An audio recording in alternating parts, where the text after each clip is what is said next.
సేఫ్గా ఉంది, ఈ స్థలం అయితే నాకు హ్యాపీగా ఉంది, ఈ స్థలం నేను ఎప్పటి నుంచో మనసులో పెట్టుకున్నా, ఈ స్థలం అయితే నాకు బాగుండు అనుకున్నాను. నువ్వేమో కొండల దగ్గరికి పోమంటున్నావు, నేను పోలేను ప్రభా. ఈ చిన్నదైతే నాకు చాలు, ఇంతకంటే నేను ఎక్కువగా హార్డ్ వర్క్ చేయలేను ప్రభా, నేను అంత దూరం పరిగెత్తలేను ప్రభా. నువ్వు ఎవరినో పంపినాయ, నేనైతే పోనెక్కలేను.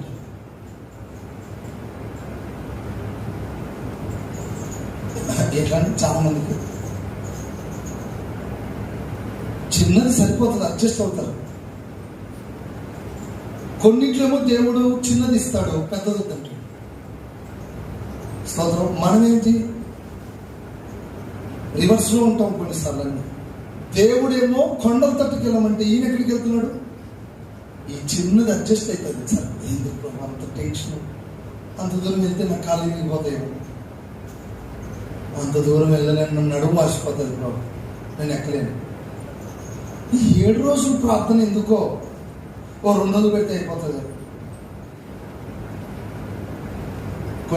కొన్ని ప్రాంతాల్లో అంతకుముందు ఒకసారి నేను అడిగి 7 రోజులు పెడతానంటే ఒక ఆయన వచ్చి, అన్న 7 రోజులు ఎందుకు, 2 రోజులు పెడితే అయిపోద్ది కదా.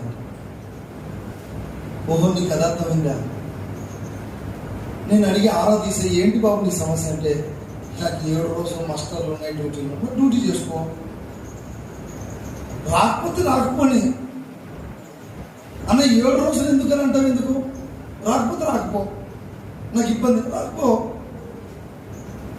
నాకు కష్టం ఉంది, కష్టం ఉంది, ఆగిపో. మిగతా వాళ్ళని ఎందుకు బలహీనపరుస్తావు? ఈ స్నేహపూర్వకమైన సహవాసాలు చేయకండి, దండం పెడతా.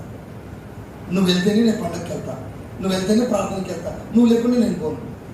నరకానికి కూడా ఇద్దరు కలిసిపోండి, చేయకపోతే ఇంకా ఏముండదు జీవితానికి. కొన్ని స్నేహాలు ఎట్లుంటే తెలుసా? ఈరోజు మరి నిరీక్షణ పాస్టర్ వస్తున్నాడంట అంటే, వస్తున్నావంటే నేను రావట్లేదు అక్క, పనులు ఉన్నాయంటే, నువ్వు రాకపోతే నేను కూడా రాను.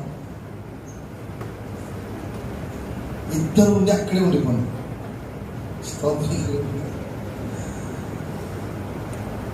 ఆ స్నేహాలు ఎవరు చేయకూడదు. ఇంటర్మీడియట్లోకి వెళ్ళేటప్పుడు మా ఫ్రెండ్ ఒకడు ఎంపీసీ, అరే నేను ఎంపీసీలోకి వెళ్తానంటే నేను కూడా ఎంపీసీలోకి వెళ్ళా. వాడిని బట్టి ఆడికి అర్థమైంది, ఒక 2 క్లాసులు మీద నాకు అర్థమైంది. నేను బైపీసీలోకి చెప్పాను, మళ్ళీ బైపీసీలోకి పోయిన తర్వాత నాకు మళ్ళీ అర్థమైంది ఇది కష్టం అని. ఇక సిఎస్సి బ్యాచ్లో రండి అని పిలుస్తాను ఎప్పటి నుంచో, నువ్వు ఉండలేవు అక్కడ. అంటే స్నేహాలను బట్టి కొన్ని పరిచయాలు ఉంటాయి. కొంతమంది స్నేహితులను బట్టి ఆగిపోయి చాలా మంది ఉన్నారు. అక్క నేను పోవట్లేదు, నువ్వు పోకపోతే నేను కూడా ఆ అక్క నరకానికి పోతాను.